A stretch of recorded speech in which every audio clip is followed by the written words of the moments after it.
All right, man. Torture Talk After Hours. You know what it is, man. So look, man. Excuse me. We gonna check in with Club Shay Shay real quick, and Two Chainz is talking about his friendship with Drake and the whole thing with between Kendrick, how it went down, and how Drake is supposed to be helping people. So we'll get right to it. Let's go.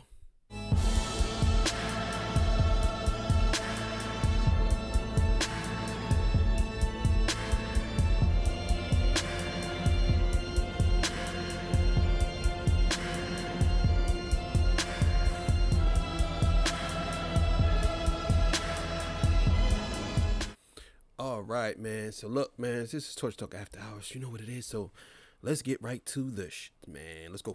I'm not gonna say he was instrumental with Drake. Because Drake has helped a lot of people, and we know what Drake can represent. And you cool with Drake. So how was that? How did that relationship start? And then you working with him through Wayne. You know, he's with Cash Money. So when we had the song Double Bad Boys, Wayne was on tour. It was called the I Am Music Tour. And when he went on tour, the first night he went on tour, he rapped my verse to Double Bad Boys on stage, like somebody had, told me in Florida.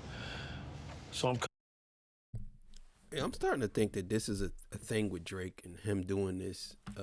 And I think that a lot of artists probably take this as flattery, but I think sometimes he does this because, like Kendrick said, he's a master manipulator. So sometimes I believe he does these things just to get in people's good graces. Be like, oh shit, you a big artist like that, and you know my verse. I can't believe this. And then a lot of these artists, they fall for it. And then Drake swooped in and does something. I don't know if he actually did that to him and to Two Chainz, but I can almost guarantee you that he did that with a lot of no-name artists, especially the Migos. And I don't understand how the Migos even still was messing with Drake after he did what he did to them. That was crazy.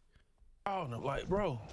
And he was like, man, you need to come out here because I can't just stop after the hook. People know your verse type stuff, you know what I'm saying? So that was like an indirect invitation. And when I went on tour with him, I met Drake and a few other people, you know what I'm saying? And Nicki and all of those people. So that was maybe like 08, 09, met them. And, you know, we all did a tour together. So that's how those stuff kind of happened. You, I will say this, man. And I think somebody said this about Shannon Sharp. They said that man ain't going to be stopped. I think a lot of people, be trying to eliminate certain people. And not to say that this guy isn't a bad person or whatever. I mean, but he didn't do anything illegal, and people was trying to make it out to be like it was the worst thing in the world that what he did. But he really didn't do anything illegal. So, but you see, he's still thriving though. But keep it going. Do the song out. You like, and I heard you talk about it. You like, that ain't got nothing to do with me. The man put my name in the song. I thought it was cool, but I ain't got nothing with that diss and stuff because I guess Drake means a lot to the culture. I mean, Savage has worked with him. You've worked with him. I'm trying to think who else has worked with Drake that I know off the top of my head. But it's been about 5. The Atlanta rappers, I mean, Drake is huge with the Atlanta culture. You guys love him. Yeah, I mean, it's not even that. It's just like when people ask me how I felt about my name, it's like, yeah, how did you? What do you want me to? I don't even have an answer. I don't have zero feeling about it. I have zero emotion on it. I have zero because this is what happens, right? This is exactly what happens. If you say your name, you feel a certain way. If he don't say your name, you're gonna feel a certain way. Right? Right. You know how many people from Atlanta he could have said? Okay. And it's vice versa. So why I'm gonna get into a thing of, man, I'm glad, or man, I wish he won. Like I really have. I understand exactly what he's saying on that. You know what I'm saying? And I said that in one of my episodes on Torture Talk. I understand exactly what he's saying. A lot of people do that. If you say their name, it's a problem. If you don't say their name, it's a problem. But I'm just like really wondering how he's saying he didn't feel nothing, but I don't believe that. I wonder how he felt, because it wasn't like Kendrick said what Kendrick said. He said 2 Chainz said you good, but he lied. And obviously there's a bar because of the song they did together. You know what I'm saying? I don't know, man. I don't know. Sometimes I think these guys, they don't want to mess relationships up that they have with people, so they tiptoe around the conversation. And I think that's one of the reasons why Kendrick is the way he's at today, because he don't really tiptoe around stuff. Zero emotion about my name being said. If you really want to know, people have probably said 2 Chainz in their rap. I don't know. I guess it just rhymes with a couple of different things.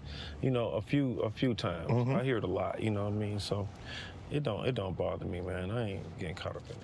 How about this? Where are you on ghostwriting?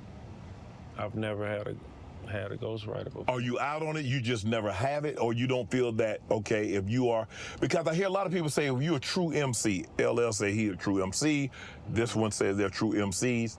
True MCs write their own verses. Yeah. So I've thought about this a couple times, because when I think about Michael Jackson and Beyonce, who've all had writers, right? And hits off these writers. And then here I am writing my stuff every night. Who's doing it the right way? I don't know. I don't have an answer for that. So I can't, as bad as I want to be, like, man, my confidence lies with me knowing that no one. Man, listen, bro. I'm calling cap on a lot of y'all rappers, man. Y'all listen, bro. This is cap. This is so cap. So you telling me that, and I know why he's saying this. Let's just get to the meat and potatoes. Let's get to the point. You only saying this because you know Drake has ghostwriter allegations, or he has ghostwriters. So you want to tiptoe around it. Like, oh, well, Michael Jackson and Beyonce. Notice he said Michael Jackson. Michael Jackson and Beyonce had ghostwriters. But no, Michael Jackson and Beyonce didn't have ghostwriters. No. They had writers. It's a big difference between a ghostwriter and a writer. You know what I'm saying? And no, it sounds the same, but it's a big difference. A ghostwriter is someone you don't know if a person has written that verse. And a writer is like, okay, Quincy Jones wrote that for Michael Jackson. It's no ghostwriting there. So it's a big difference. And on top of that, there's another big difference between the two. Rappers usually brag about how good they are with their bars, not how good someone else is with their bars and they spit it for them. Nah. So I'm not rolling with this. I think he capping hard as hell with that. And help me articulate this idea, get this metaphor out. Like, I came up with these words, but at the same time, my pride hadn't let me accept a song from somebody and I won't even do. If somebody has a hook and they say, I would like for you to if I didn't come up with the hook, I don't even say it. Wow. Yeah, somebody say, man, I want you to say down. I'm like, I ain't saying, I'm sorry, brother. Like, I'm sorry, that ain't me, you know. It's got to be you. Yeah, because somebody they'll think they'll hear me saying something like this, but I want to do it. So yeah, everything has very much been me. But like I say, I don't know if that's the right or the wrong way, because I mean, I'm here. That's just not your way. Yeah, but this is just how I've been operating. You know what I'm saying? But when I really sit back and think, so many people has had writers help them get over some other place, you know. That's such a PC. Yo, that is such a PC answer. Like, oh, if someone wrote it and I don't say it, then I ain't saying it. He basically saying that, like, you wouldn't do it. Okay, we get it, but really, that's not what he's asking. He trying to get to the real smoke. Because I see how the questions he's asking is making him kind of like think. You know what I'm saying? But I don't know, man. I can honestly look in the mirror, and that's one of the things I can look at the mirror and kind of be appreciative of too. Like, man, everything that y'all heard in the universe has been from me internally. Would you ghostwrite for an artist? I would. Yeah, I have before. Oh, have you? Yeah. Sampling. I love sampling.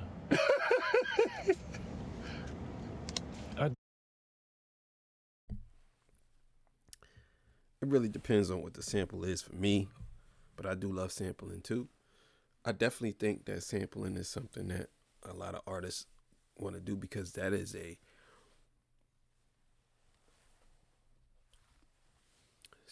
is an easy way out. It's 100% an easy way out. So a lot of artists do sample, which I sample too. I ain't gonna lie. When it comes to making beats, I don't know about I don't know if he's asking about rapping, but I don't know if 2 Chainz is a producer or not. I don't think he is, but people like sampling because they like to take samples and do something with it. Maybe that's what he's talking about. I love, but I love the create. I love the creative part of taking a little piece of something and modernizing it, upgrading it. Like I love samples, especially like feel good samples, soulful samples, stuff like, you don't know, you might have heard as a kid or whatever, and they've been able to chop that up and then add something to it. I like samples. Originality is dope too. If you can make a beat from scratch, I rock with that. But I like samples. If somebody were to sample one of yours, do they need to play you the song, or you like, hey, they call you up, say, Chainz, I want to sample this, and you like, okay, it's gonna cost you X, Y, and Z, or do you need to hear the song before you like? Yeah, I'm always hit a song. Because you don't want nobody to put no boo-boo on your track. But even if they put boo-boo, I want to hit a song. I don't want to be affiliated with nothing, crazy. You're right. But if the song is boo-boo, I still make clear because I know what it's like for my song not to be clear. I know what that feeling like. So I figure out a way for it to make sense for me. As long as it's not a huge interpolation of what I did, if it's something small, whatever, I ain't really tripping on that. Do you have an opportunity? Do you sit back? That's what's up, because most artists don't improve none of this. I never understood that. Like, I never understood how artists don't allow their stuff to be used. Excuse me, I'm yawning so much. I don't know. They don't allow the stuff to be used as in flipped. And when they sample from other people, and they sometimes don't even pay the other people. Like, if I became a big artist and I had some things that people wanted to sample, I wouldn't even care. I wouldn't care. I wouldn't be bugging off of it, because I know that what got me there is me sampling. And half the time I hide it or cut it. So I don't know these people. Some stuff I sample, I don't even know where it came from. I just know I seen it and heard it and I liked it, flipped it. And I think some artists, especially rappers, they real bougie about that. But then they do that all the time. I don't get it. But I'm actually I'm proud of him for saying that. This artist wouldn't say that. Definitely wouldn't. And just think about what you have accomplished in your young career. No, I think that's one of that's something that I think I started feeling a little late in my career. I didn't become really successful till I was in my 30s. And then I think by taking me so long to become successful, I didn't want to celebrate too much. I didn't want to go on vacation. I didn't want to, take the time to like reflect, look back, or even. I feel the same exact way. And I'm gonna run it back a little bit, but I feel the same exact way. I don't be wanting to do that either. Like, if I become successful, like really successful, I just like what I do. I don't want to be out here buying all these different cars and stuff like that. I just don't want to do that. You know what I mean? But I understand exactly what he's saying. Judge break too much. I didn't want to go on vacation. I didn't want to, take the time to like reflect, look back, or even judge where I was currently. And so now, as I start to get older and understand, how life works and how the universe works, I really wish I would have spent more time in those places, like, and not just like figuratively speaking. I'm talking about internalizing what I was doing at the time, But I'm still here and confident that I can make some more waves and experiences along my journey. We're here in Candyland for your. I definitely think that 2 Chainz is a legend, and he became a legend kind of fast, if you ask my opinion. A lot of people used to really pick on Atlanta rappers and saying they couldn't do nothing. They wasn't really good at rapping. I mean, but there are some hitters out there. Yeah, I mean, we gonna talk about Atlanta. Atlanta has a lot of good albums and a lot of good rappers. A lot. They have a lot of classic albums too. I ain't gonna lie. You know what I'm saying? So, but let's keep it going. 46th birthday, you bought yourself a strip club. Of all the birthday presents you could have gifted yourself, why an adult entertainment? I mean, why not? You know, this was a once in a lifetime opportunity. Okay. How this whole thing came about, it was just God involved. Okay. You know what I'm saying? Anybody from Atlanta would be interested in having something to. It's so crazy how people use God for everything. It's like, it's just something that, I mean, I own a porn company, and it's just something that God helped me do. It's like what? Come on, bro. Get out of here with that, man. With a strip club because it's a major fixture in the city. Correct. But you're not able to open up any strip clubs unless you have a dance, which they stopped even issuing them in '93. Wow. So you would have to actually buy one from someone who has one or get grandfathered in. Right. And so my partner was already in the midst and in a situation to where he was starting that process. And God just put me in the picture at the right time, at the right place at the right time, like me and you discussed it. And so that's what happened. I ended up being at the right place at the right time.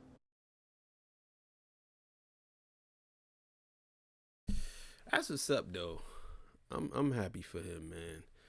Happy for him, but I think he was capping on that writers thing there, man. Nah, 2 Chainz. You gotta be honest, bro. Don't be capping for your boy Drizzy.